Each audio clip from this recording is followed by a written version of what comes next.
Bom dia para todos. Estamos aqui para, mais uma vez, gravarmos um vídeo. Nesta oportunidade, nós queremos falar sobre a origem do culto a Maria, a mãe de Jesus. Nesta oportunidade, nós vamos considerar essas duas coisas, a origem do culto a Maria e, ao mesmo tempo, nós vamos falar sobre a família de Jesus. Nós vamos começar lendo certos textos, como vamos logo começar. Mateus capítulo 12, versículos 46 em diante. Falava ainda Jesus ao povo, e eis que sua mãe e seus irmãos estavam do lado de fora, procurando falar-lhe. E alguém lhe disse: tua mãe e teus irmãos estão lá fora e querem falar-te. Porém ele respondeu ao que lhe trouxe o aviso: quem é minha mãe e quem são meus irmãos? E estendendo a mão para os discípulos, disse: eis minha mãe e meus irmãos, porque qualquer que fizer a vontade de meu Pai Celeste, esse é meu irmão,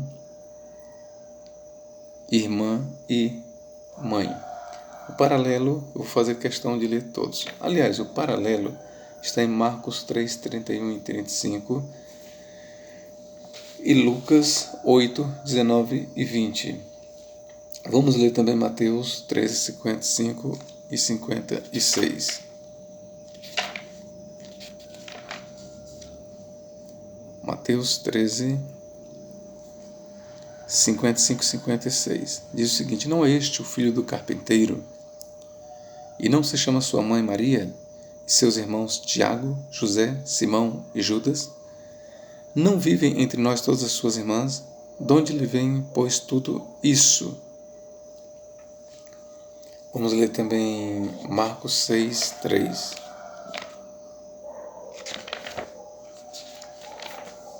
Marcos capítulo 6, versículo 3, que diz o seguinte: não é este o carpinteiro, filho de Maria, irmão de Tiago, José, Judas e Simão, e não vivem aqui entre nós suas irmãs? E escandalizavam-se nele. Vamos ler também João 2,12.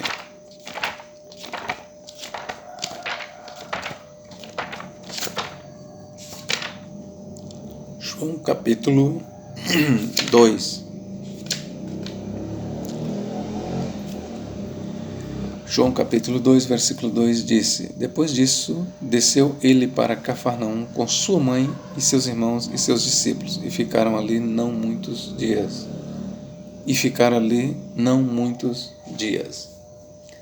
Ainda em João 7, versículos 3 a 5, vamos ler.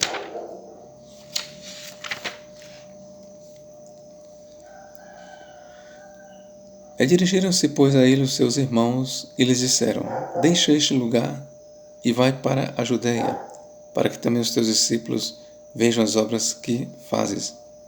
Porque ninguém há que procure ser conhecido em público e, contudo, realize os seus feitos em oculto. Se fazes estas coisas, manifesta-te ao mundo, pois nem mesmo os seus irmãos criam nele.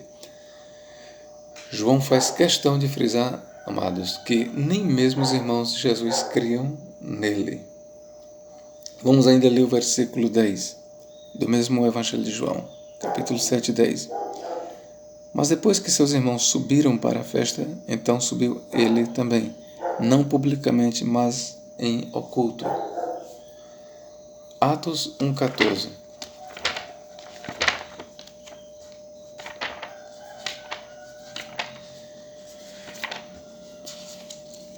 Atos capítulo 1 e versículo 14.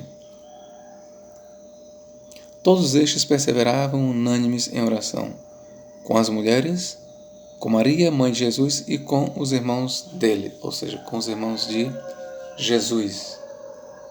Vamos ler ainda em Gálatas 1, 19.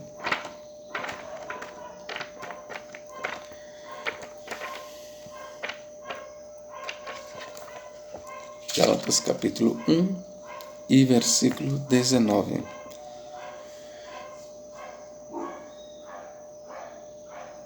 E não falei com nenhum outro apóstolo, a não ser com Tiago, irmão do Senhor. E não falei com nenhum outro apóstolo, a não ser com Tiago, irmão do Senhor. Mais uma vez nós temos aqui uma referência a um dos irmãos de Jesus, Tiago, irmão do Senhor. Depois nós vamos voltar a estas passagens. Pois bem, queridos, como nós lemos aqui, você observa que todas essas passagens, e que são grande em número, elas fazem referência à família de Jesus. Fazem referência à mãe de Jesus, fazem referência a José, o pai adotivo de Jesus, que os evangelhos deixam isso bem patente, fazem referência aos irmãos de Jesus e às irmãs de Jesus. A palavra irmãos, no grego nós lemos adelphoi, ou no singular irmão, adelphos. E para irmãs nós temos adelphas. Então Jesus ele tinha adelphoi, irmãos e irmãs. Apesar de estar tão claro a narrativa, a Igreja Católica ela sustenta que Maria não teve filhos. Mais do que isso, a Igreja Católica ela sustenta que Maria ela foi virgem antes do parto, durante o parto e depois do parto. A Igreja Católica ela ensina que Maria ela permaneceu virgem e ainda é virgem. Daí vem a doutrina da perpétua virgindade de Maria. Mas aí você pergunta para mim, professor Nathaniel, se esses textos estão dizendo que Jesus tinha irmãos e irmãs, por que a Igreja Católica ensina diante de textos tão claros como estes que Jesus não teve irmãos? Por que a Igreja Católica ensina que Maria permaneceu virgem? E por que a Igreja Católica ensina que Maria não coabitou com José, visto que estes textos ensinam que Jesus teve irmãos e irmãs? Meu querido, e aí é uma boa pergunta, esta sua, e eu quero dizer logo de já que para aqueles que pensam que a doutrina que enaltece Maria como a Virgem Perpétua, o ensino católico que diz que Maria permaneceu virgem para sempre, é eternamente virgem, aqueles que pensam que é uma doutrina da Igreja Católica da agora, dos nossos dias, ou até mesmo da Igreja Católica ali dos tempos de Lutero, da Idade Média para cá, eu quero informar-lhes que esta doutrina da perpétua virgindade de Maria, ela é quase que tão antiga quanto o próprio cristianismo. Pasmem com o que eu estou lhes dizendo. A doutrina da Imaculada Conceição de Maria, de que ela nasceu sem pecado, de que ela não tinha pecado, é uma doutrina. E essa também é tão antiga quanto o próprio cristianismo. A ideia também de que Maria permaneceu virgem e que nunca conheceu José e que não teve filhos também é muito antiga. Como prova eu vou te mostrar aqui, nós temos Clemente de Alexandria, nós temos quem mais? Orígenes. Nesses dois pais da igreja, eles, por exemplo, Orígenes, que é dos anos 185 a 253, e Clemente, que foi o mestre dele, que é mais anterior, Clemente que viveu até o ano, se não me falha a memória, até 215. Então, Clemente de Alexandria, ele ensinou, tal como o seu discípulo Orígenes, que Maria, ela era virgem, permaneceu virgem mesmo estando casada com José. Maria permaneceu virgem e mesmo após a morte de José, ela continuou virgem e morreu virgem. Daí a ideia da perpétua virgindade de Maria. Só que antes destes mestres cristãos da Igreja Católica primitiva, nós temos um documento chamado Proto-Evangelho de Tiago, que foi escrito lá por volta do ano 130, 150 da era cristã. Inclusive, ele é chamado de o Proto-Evangelho de Tiago, porque, segundo alguns estudiosos, proto quer dizer primeiro, este Evangelho de Tiago teria sido escrito até mesmo antes dos nossos 4 evangelhos. Daí ser chamado Proto-Evangelho de Tiago. Se isso procede, se isso é verdade, é uma outra questão que nós vamos discutir agora. Certo é que o Proto-Evangelho de Tiago ele já era conhecido de Orígenes, e Orígenes viveu entre os anos 185 a 253. Então é certo que este Proto-Evangelho de Tiago, pelo menos no século II, e é o que se data com mais precisão ali no ano 150, entre 130 e 150, ele foi escrito. Então este livro ele é muito antigo. E o que é que o Proto-Evangelho de Tiago diz? Primeiro, os filhos de Maria não eram filhos de Maria, eram filhos de José com o seu primeiro casamento. Esse evangelho vai dizer que José ele já tinha tido uma esposa antes de Maria e quando casou com Maria, ele trazia filhos. Então, este evangelho vai dizer, esse proto-evangelho de Tiago vai explicar que os irmãos que nós lemos aqui de Jesus nos evangelhos canônicos, eles eram irmãos de Jesus adotivos, porque eram filhos de José, mas nunca foram filhos de Maria. Esta é uma das explicações e talvez a mais antiga que temos para explicar o termo adelphos, que legitimamente adelphos significa mesmo irmãos de carne e sangue. É bem verdade que esse termo adelphos, como quase todas as palavras, eles têm um outro sentido. Por exemplo, adelphos, eles podem significar, essa palavra adelphos, ela pode também significar irmãos espirituais. Adelphos, ela pode significar simplesmente irmãos. E este é o termo que Jesus também emprega quando ele pergunta: quem são os meus irmãos? São todos aqueles que ouvem a palavra de Deus.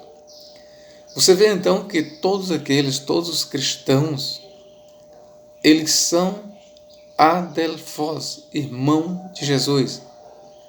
Eles estão na categoria de adelphoi, irmãos de Jesus. Todos nós que ouvimos a palavra de Deus, todos nós que somos cristãos, estamos na qualidade de adelphoi, irmãos de Jesus. Porém, o sentido que foi citado nos evangelhos, que diz: os teus irmãos e as tuas irmãs estão lá fora, e a tua mãe, e te chamam, e querem ver-te. Mãe, ali é no sentido carnal, literal. Irmã, irmãos, é no sentido carnal e literal. O sentido ali é primário. O sentido de mãe ali não é espiritual, não é alegórico, é carnal, é literal. Os irmãos e as irmãs de Jesus ali é no sentido carnal e literal. Voltando à questão da origem do culto à doutrina, nós já vemos uma tendência para isso, por exemplo, lá em Lucas, quando Jesus estava ensinando, alguém gritou da multidão: e disse: bem-aventurados os seios que te amamentaram. Ora, os seios que amamentaram Jesus foi os seios de Maria. Mas Jesus, voltando-se, respondeu e disse: mais bem-aventurado são aqueles que ouvem a palavra de Deus. Ora, por trás destas palavras, que dizem bem-aventurados os seios que te amamentaram, nós já podemos vislumbrar aí uma enaltação, ou pelo menos uma tendência a se exaltar a mãe de Jesus. Eu não sei se o autor, Lucas, tinha em mente, não tenho certeza se ele tinha em mente, focar esses dois lados.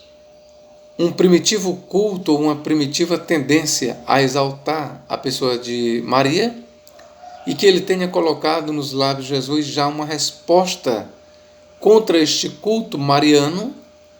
Mas o certo é que a pessoa que disse bem-aventurados os seios que te amamentaram, ali já estava querendo colocar Maria num pedestal, numa posição sui generis, numa posição de destaque, como se colocasse Maria acima dos outros. E Jesus logo de pronto rebateu e disse: mais bem-aventurado é aqueles que ouvem a palavra de Deus. Ou seja, a pessoa quando disse bem-aventurados os seios que te amamentaram, ela estava na verdade enaltecendo a carne. Ou seja, Maria na carne estava sendo enaltecida, porque era a mãe daquele homem sábio, porque era a mãe de Jesus. E Jesus, ele pegou, respeitando obviamente, ele não desrespeitou, mas ele colocou Maria no lugar de todos nós. Maria, ela foi a mãe de Jesus, sim, mas ela não foi mais importante do que nenhum de nós. No reino de Deus, no âmbito espiritual, Maria, ela é tal qual qualquer um de nós. Por isso Jesus disse: mais bem-aventurado são aqueles que ouvem a palavra de Deus. São mais bem-aventurados do que a carne que me amamentou. Aqueles que ouvem a palavra de Deus são mais bem-aventurados do que os peitos que me amamentaram. Esta era a ideia de Jesus. Em outras palavras, aqueles que ouvem a palavra de Deus, aqueles que hão de herdar o reino de Deus, aqueles que hão de ressuscitar, aqueles que hão de ser salvos, ou aqueles que são salvos, são mais bem-aventurados do que a carne que deu a luz a Jesus Cristo. Eu espero, irmãos católicos, que vocês entendam que nós não estamos depreciando a nossa irmã Maria, nós não estamos também desrespeitando a vossa doutrina, não, mas é preciso que seja analisado essas coisas. Mateus capítulo 13, eu vou ler mais uma vez, que diz, 13:49. E estendendo a mão para os discípulos, disse: minha mãe e meus irmãos. Versículo 48. Porém, ele respondendo ao que lhe trouxeram aviso, disse: quem é minha mãe e quem são meus irmãos? Veja, ele parte do que é carnal, do que é literal, e migra para o espiritual. Quando Jesus aqui diz: porém ele respondeu ao que lhe trouxeram aviso, quem é minha mãe e quem são meus irmãos? Ele está falando de mãe e irmãos no sentido de sangue, de carne. E a partir daqui ele migra para o espiritual e diz: e estendendo a mão para os discípulos, disse: eis minha mãe e meus irmãos, porque qualquer que fizer a vontade de meu Pai Celeste, esse é meu irmão, irmã e mãe. Então Jesus, ele parte do carnal, ele parte de mãe, irmãos, irmãs, no sentido carnal, no sentido próprio do termo, e migra para o espiritual. O que é que Jesus fez? Mais uma vez ele deu valor ao que é espiritual, ao que realmente agrada a Deus. O que é que agrada a Deus? É o espírito. Como ele disse, a carne para nada aproveita. A carne é fraca, o espírito é que dá vida.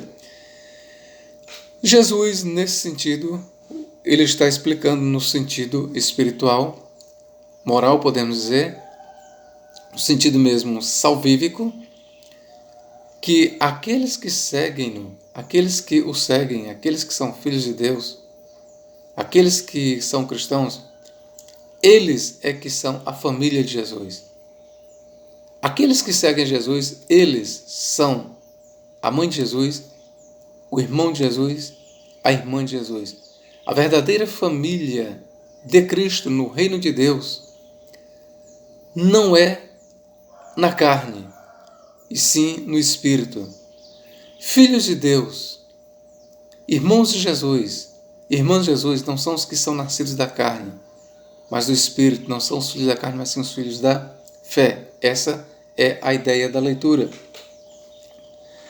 Como já falamos, os pais da igreja, bem como o proto-evangelho de Tiago, eles ensinavam que os irmãos não são mesmo irmãos de Jesus.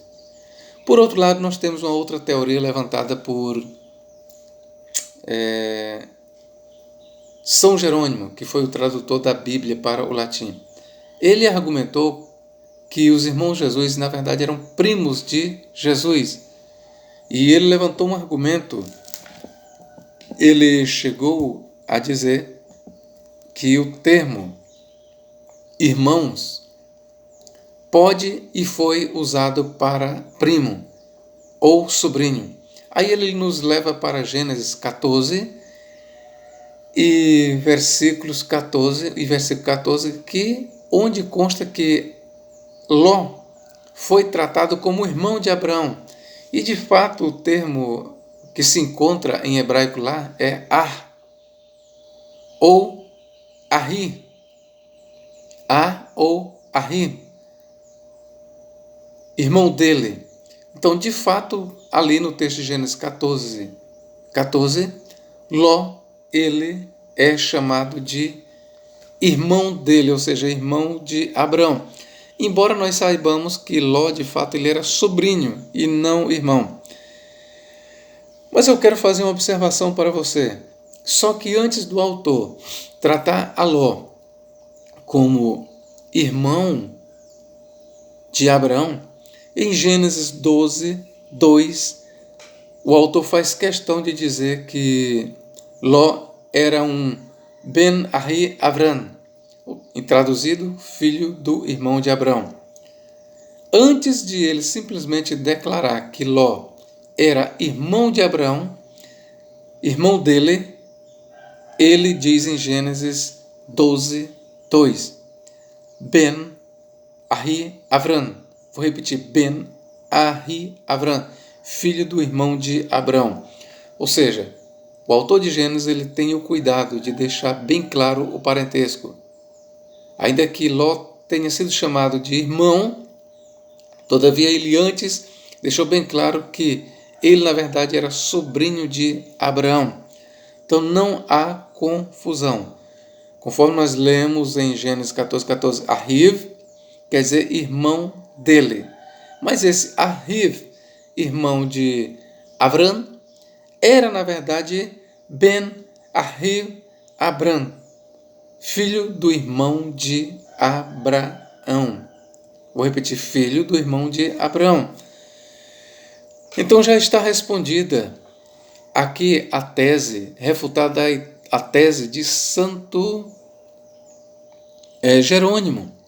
Ele foi um grande erudito, traduziu a Bíblia, mas ele, infelizmente, nesse sentido, não é que ele fez uma tradução errada, ele fez uma interpretação errada dos irmãos de Jesus. Ali, na verdade, eram irmãos, não eram primos de Jesus.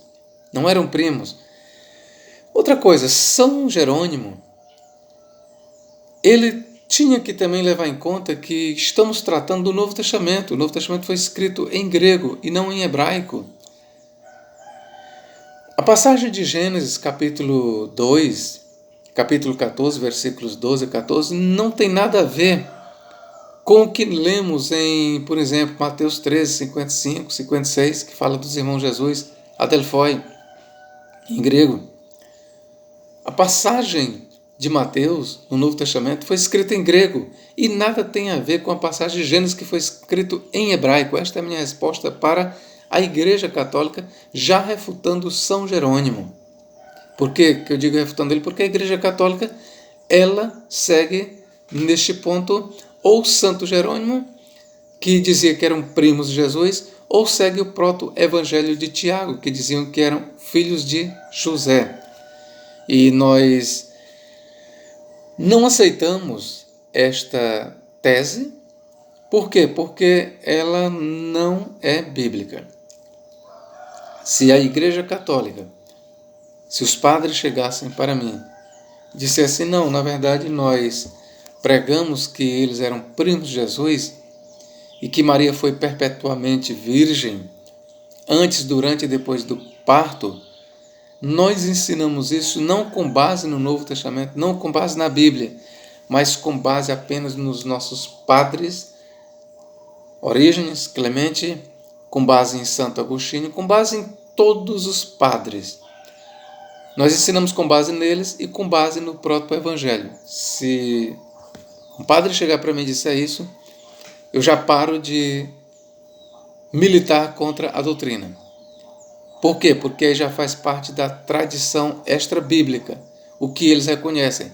A Igreja Católica, ela não segue apenas a Bíblia Sagrada, mas ela tem uma tradição extra-bíblica, que eles julgam tão autoritária quanto a própria Escritura Sagrada. Se eles dissessem para mim, não, irmão, mas nós não estamos defendendo a perpétua virgindade de Maria com base na Bíblia, e se com base na patrística, e se com base no proto-evangelho de Tiago, com base na tradição da igreja. Então eu retirava a minha crítica. Por quê?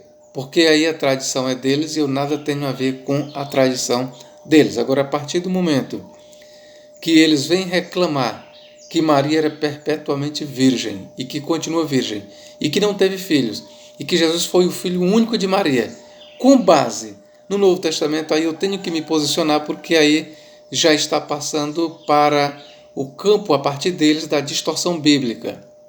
E aí nós não podemos aceitar essa distorção bíblica. Outra coisa, queridos, a prova que Jesus, ou melhor, que Maria teve outros filhos, você sabe qual é a prova? É que Jesus, em Mateus capítulo 1, nós lemos o seguinte, Mateus capítulo 1 e versículo 24. Vamos ler aqui. 25. Mas não a conheceu intimamente, enquanto, olha aqui, enquanto, outras traduções dizem até que ela deu à luz seu filho primogênito. Aqui eu estou lendo aqui, na tradução Novo Testamento Interlinear Analítico. E ele diz, mas não a conheceu intimamente enquanto ela não deu à luz seu filho primogênito. E lhe deu o nome de Jesus. A palavra grega que nós temos para primogênito aqui é prototokon, que vem de protótokos. Esta palavra prototokon ou protótokos, em todas as vezes que ela ocorre, queridos, gravem bem, em todas as vezes que esta palavra prototokon ou protótokos ocorre na Bíblia, tanto no Antigo como no Novo, sempre ela significa o primeiro de muitos, o primeiro de um grupo, o primeiro de uma série. Protótokos nunca significa único, ou seja, monogenes, o único gerado. Protótokos é diferente de monogenes. Monogenes quer dizer o único gerado. Protótokos é usado para o primeiro de uma série, para o primeiro de uma família de irmãos, para o primeiro de um grupo. Quando Mateus diz que Jesus foi o primeiro, o primogênito de Maria, você sabe o que Mateus está dizendo? Que Maria teve outros filhos. Isto é corroborado também por Lucas 2,7. Lucas 2,7 chama Jesus, diz que Jesus foi o protótocos de Maria. Outra coisa, o texto aqui deixa bem claro que José não conheceu Maria até. No grego nós temos reos, até. Logo isso indica um tempo limitado. José não conheceu a Maria, mas ele não conheceu até que ela deu à luz ao seu filho primogênito. O texto está dizendo isso. Por mais que a Igreja Católica diga que os irmãos não eram irmãos de fato, que eram primos, ou que eram apenas filhos de José, a verdade é que o texto sagrado não está dizendo isso. Outra coisa, queridos, eu vou ler aqui uma passagem de Orígenes, que ele faz defesa sobre Maria ter sido virgem. Olha o que Orígenes diz. Quanto aos que afirmam que ela contraiu bodas depois do parto virginal, vale te lembrar que quando Orígenes está dizendo isso, logo nós entendemos que haviam outros cristãos que já sustentavam nos dias dele e até antes que Maria não tinha permanecido virgem. Vale lembrar aqui pelas palavras de Orígenes que haviam outros líderes cristãos, até mesmo pais da igreja, que defendiam que Maria, ela teve sim outros filhos. Prossigamos. Quanto aos que afirmam que ela contraiu bodas depois do parto virginal, eles não têm como prová-lo, pois os que eram filhos atribuídos a José não tinham nascido de Maria, nem há nenhum texto da Escritura que mencione esse fato. E aqui eu pergunto para José, e há algum texto, e aqui eu pergunto para Orígenes, e há algum texto na Bíblia que diga que eles não eram filhos de Maria, Orígenes?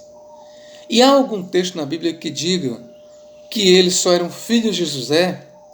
E há algum texto na Bíblia que diga que eles eram, na verdade, primos de Jesus?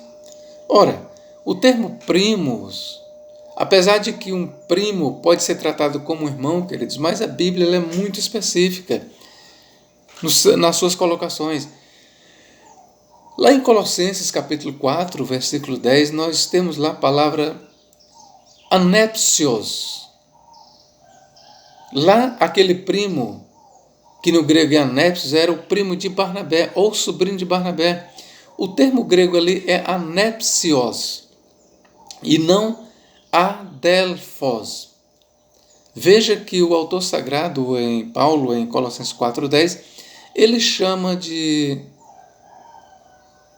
o sobrinho de Barnabé, Marcos, o sobrinho de Barnabé. Para a palavra sobrinho, nós não temos, ou outras traduções diz primo.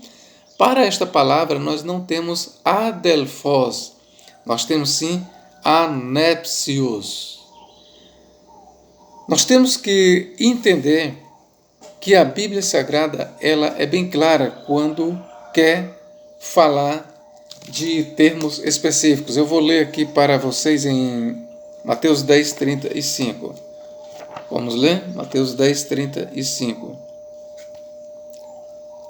Mateus capítulo 10, versículo 35, queridos. Olha só os vários termos familiares que a Escritura usa. Vamos lá, 34. Não penseis que vim trazer paz à terra, não vim trazer paz, mas espada.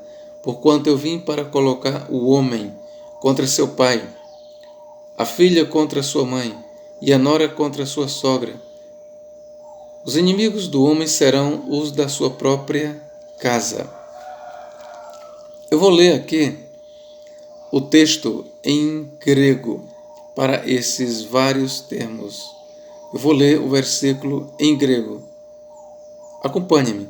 Me, no, mi, sete. Vou ler de novo. Me, no, mi, sete. Hoti, elton, balaim, eirenen, epiten, gen, uk, Elton, Balaim, Eirenen, Al, Macairan, Al, Macairan. Aí vou ler aqui no versículo 35. Elton, Ga, Dikasai, Antropon. Aí começa aqui, homem. Catá, contra, tu, patrós, o pai, ao tu, dele, o seu. Cai, ti, gatera. Então, para filha nós temos aqui no grego ti, gatera. Catá, contra, tes. Aí temos aqui tes, metros. Para mãe nós temos metros. Veja, para mãe nós temos o termo grego metros. Autes, cai, ninfen. Para nora nós temos nimfe. Vou repetir. Para nora nós temos o termo grego nimfen.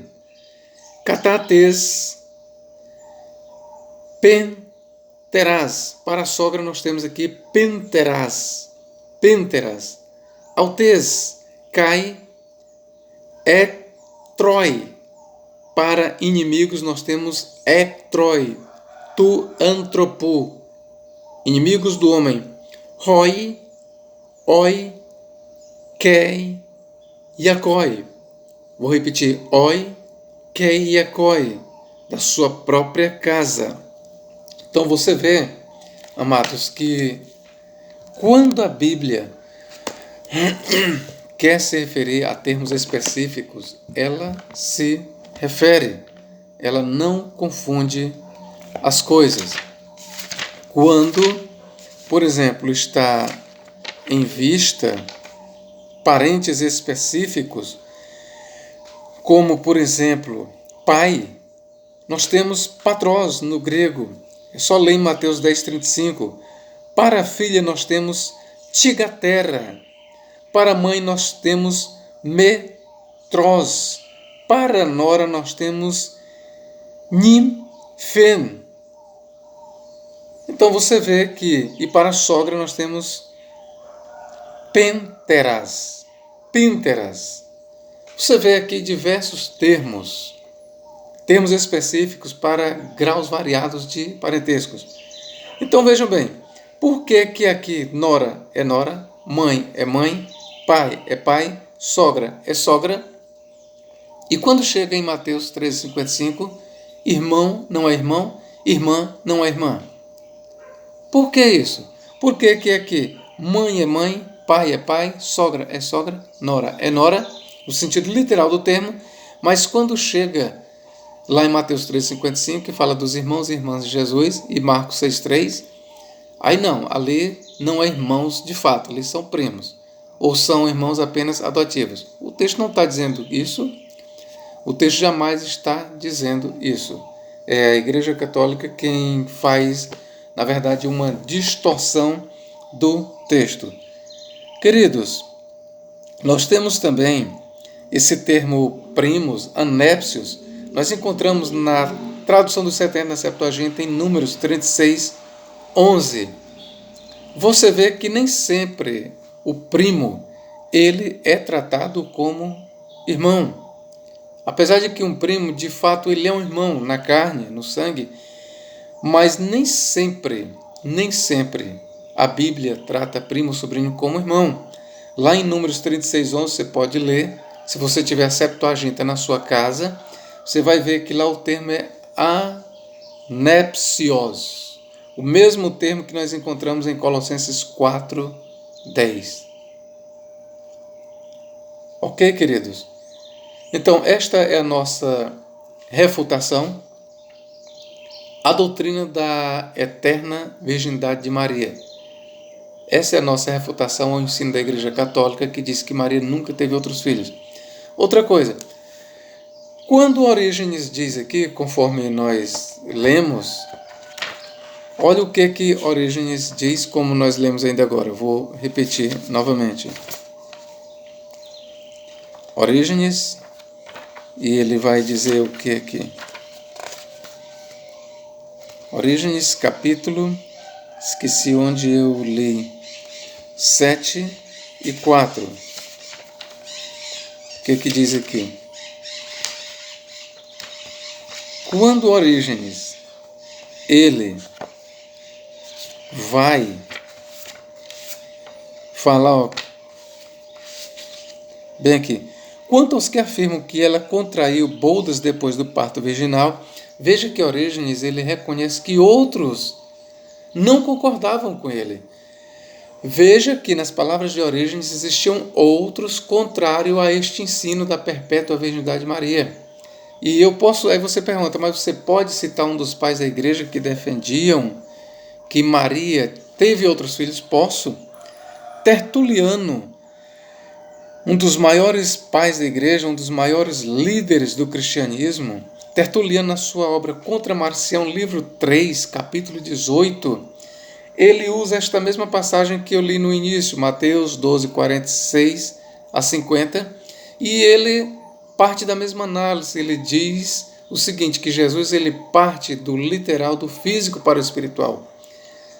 Tertuliano, ele argumentando contra Marcião, ele diz então que Jesus Cristo era de fato uma realidade. Ele, refutando Tertuliano, argumentando contra aqueles que diziam que Jesus era apenas um fantasma, que não era real. Então Tertuliano ele diz, como podemos aceitar a ideia de que Jesus não era real, que não era de carne, que era apenas um fantasma, se ele diz, eis aqui a minha mãe, eis aqui os meus irmãos. Ora, a menos que Jesus fosse carne e a menos que Jesus tivesse de fato irmãos, irmãs e mãe na carne, ele jamais poderia dizer para os seus discípulos, eis aqui vocês, discípulos, é que de fato são minha irmã, meus irmãos e minha mãe.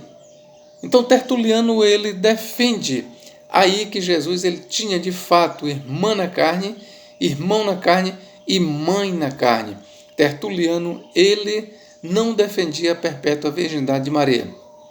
Para Tertuliano, de fato, Maria ela tinha tido outros filhos além de Jesus.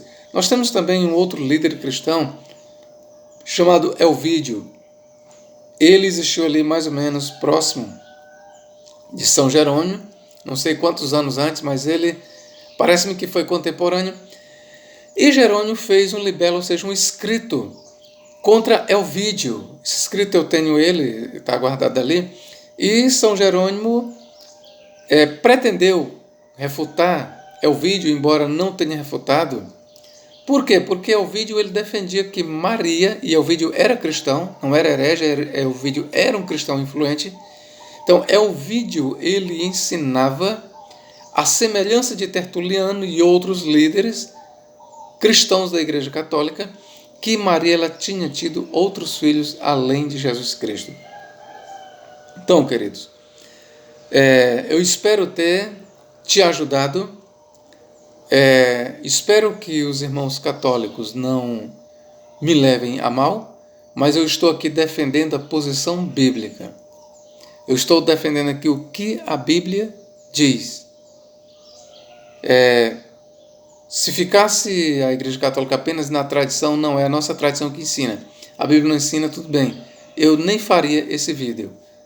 Mas como a Bíblia, como a Igreja Católica ensina, que a Bíblia diz que Jesus não teve irmãos e que outros, sim, os irmãos de Jesus eram primos, então eu tive que fazer este trabalho, eu tive que fazer este vídeo no estilo de uma refutação, não só de uma resposta.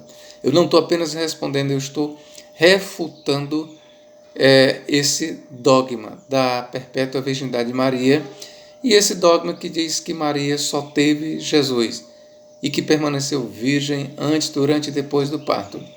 Isso não é verdade. Biblicamente falando, isso não pode ser provado. E eu agradeço a atenção de todos. Espero que você tenha gostado. E eu peço a você que divulgue este vídeo. Peço a você que faça a divulgação deste vídeo. E assim, ou melhor, e se inscreva no meu canal se você ainda não é inscrito. se inscreva no meu canal, repasse este canal para outros. Eu te peço, por favor, repasse este canal para outros, divulgue este trabalho. Que Deus possa te abençoar grandiosamente em nome do Senhor e Salvador Jesus Cristo. Amém.